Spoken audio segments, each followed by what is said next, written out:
10 refugees who are now world-famous personalities. It takes a person of extraordinary perseverance to excel in his profession or calling. Imagine being chased out of your country or being forced to flee, such as are refugees. There have been people who have risen up from grueling circumstances and made a name for themselves in the world. And there were also those who were already well known and didn't let circumstances defeat them. You may have heard of some of them, but many names will astonish you. Read on to find out more about these 10 people who were refugees, and are now world-famous personalities. 10. Madeleine Albright, born Marie-Jana Korbelev in Czechoslovakia, was the first woman U.S. Secretary of State. In 1938, when Hitler dissolved Czechoslovakia, her family went into exile to London because of their political links. As a child, she was cast as a refugee in a film that was made to create sympathy for refugees of war in London. The family went back to Prague after the war but were forced out again when Communist Party of Czechoslovakia came into power in 1948. Her father got a position in a UN delegation and sent the rest of the family to the US that same year. Albright was unaware of her Jewish heritage well into her adulthood. She came to know that many of her relatives, including her 3 grandparents, were killed in the Holocaust. She began her career as a journalist and later studied political science at Columbia University. Bill Clinton appointed Madeleine Albright as ambassador to the United Nations from 1993 to 1997, after which she was made the first woman Secretary of State. Barack Obama awarded her the Presidential Medal of Freedom in 2012. 9. Sergey Brin is one of the co-founders of Google, and the 13th richest person in the world today. In 1979, right in the middle of the Cold War, his father decided to leave the USSR because of increased anti-Semitic sentiment. Sergey was just 6 years old then. In 1979, the Brin family was given the required documents that would help them to leave the USSR as refugees. They were one of the last lot of Jews to be granted these papers until Gorbachev came into power. They received help from the Hebrew Immigrant Aid Society in Vienna, were first sent to Paris, then finally to Maryland in the USA. The family was given a $2,000 loan by the local Jewish community. It was a tough beginning in school for Sergey because of his thick accent. Nonetheless, he assimilated into the society and was thankful to his father for getting the family out of the Soviet Union. He got into Stanford on scholarship in 1993 but dropped his PhD studies to found Google with Larry Page. 8. Henry Kissinger, the U.S. Secretary of State for Richard Nixon and 1973 Nobel Peace Prize winner, was born into an Orthodox Jewish family in Germany. He faced a lot of anti-Semitism growing up, with the Nazi youth assaulting him and his friends often. His family left for the U.S. in 1938 when Henry was 15. In a twist of fate, 5 years later, he was drafted into the army and shipped off to Germany to fight against the Nazis. The family was quite poor upon their arrival, but Henry was determined to study and do well. When he returned from the war in 1947, he joined Harvard University to do his undergraduate studies. He eventually completed his PhD from there and accepted a position in the faculty in 1954. Henry Kissinger is best known for his Vietnam Accords, for which he won the Nobel Peace Prize. His other notable contributions were negotiating the SALT Treaty and Anti-Ballistic Missile Treaty in 1972, which cooled the tensions between US and USSR, and also for normalizing relations between China and USA in 1979. 7. Thomas Mann, the winner of Nobel Prize in Literature in 1929 and the famed author of Dr. Faustus, fled Germany in 1939 after the outbreak of WEI.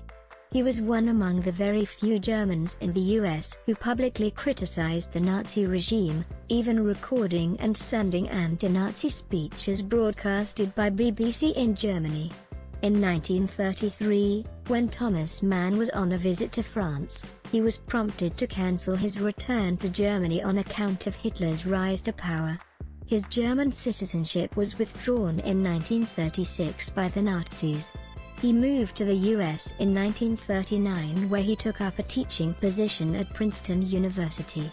In 1940, enraged by the state of affairs back home, he began recording 8-minute-long, monthly broadcasts denouncing Hitler's regime. Mann was also a proponent of Exilliteratur, or German literature written by refugees or those opposed to the Nazis. He returned to Switzerland in 1952, but never went back to live in Germany. 6. Albert Einstein, one of the greatest minds in history, was a German theoretical physicist who faced accusations of treason by the Nazis. In 1933, following the seizing of his property and burning of his books, he gave up his citizenship to go to the US, where he lived out his life. Once safe, he and his wife worked hard to get US visas for other Jewish refugees from Germany. Albert Einstein was a German Jew and was quite prominent in academic and political circles as a pacifist.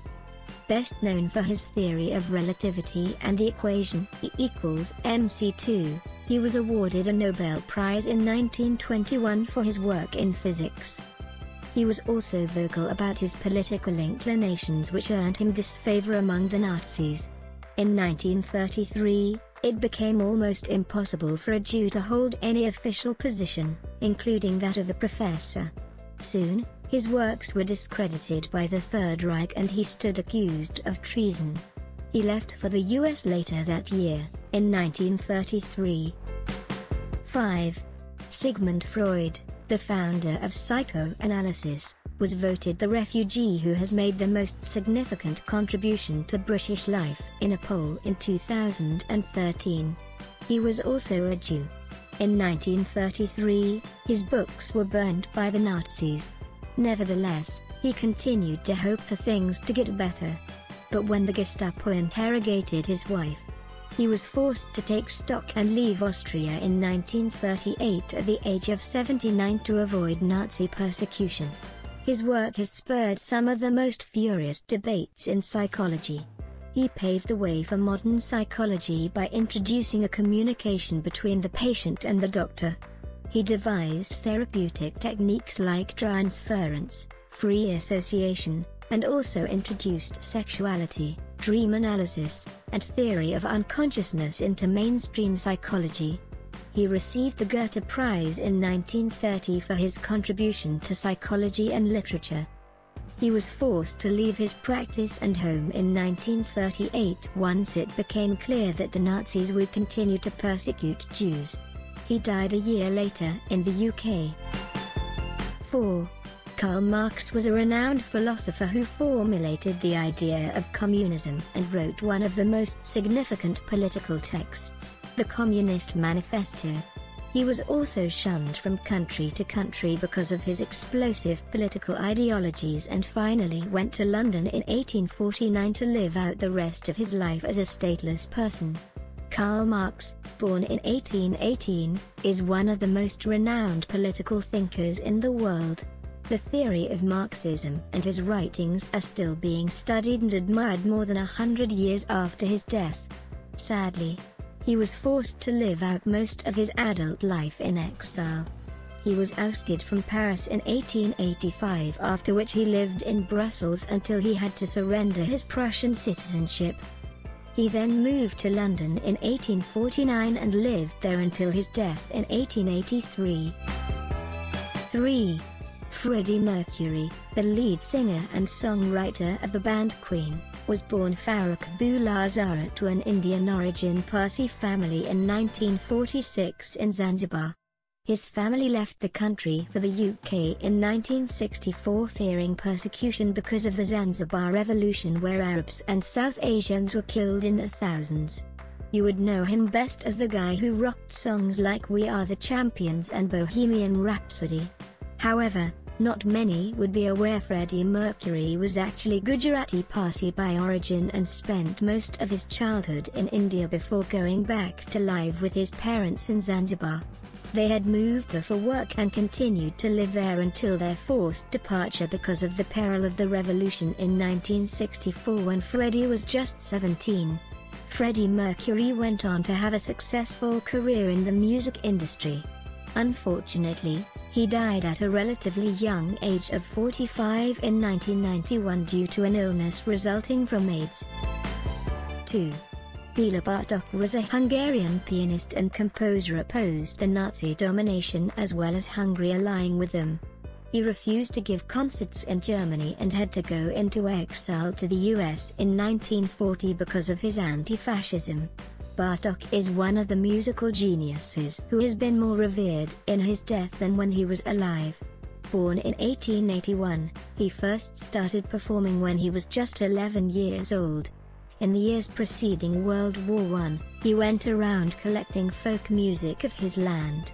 During the rise of Nazism, he remained staunchly outspoken against their treatment of Jews and the ban on their work, even though he was not a Jew himself.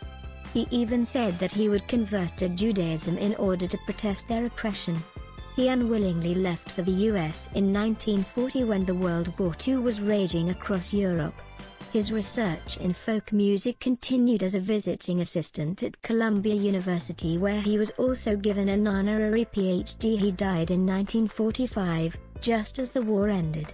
His remains were sent back to Hungary in 1988, 43 years after his death in exile, and given a state funeral. 1.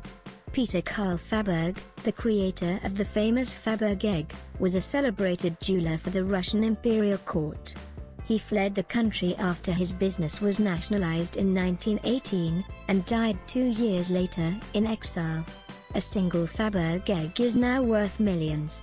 Peter Faberge first made an Easter egg fashioned with precious metal and gems in 1885, which he gave to the Tsar, who gifted it to his wife. They were so pleased with the workmanship that he was given the title of goldsmith by special appointment to the imperial crown. His house of Faberge had 5 branch offices and 500 craftsmen under him who made almost 150,000 to 200,000 pieces of work between 1882 and 1917. The company was worth 3 million rubles.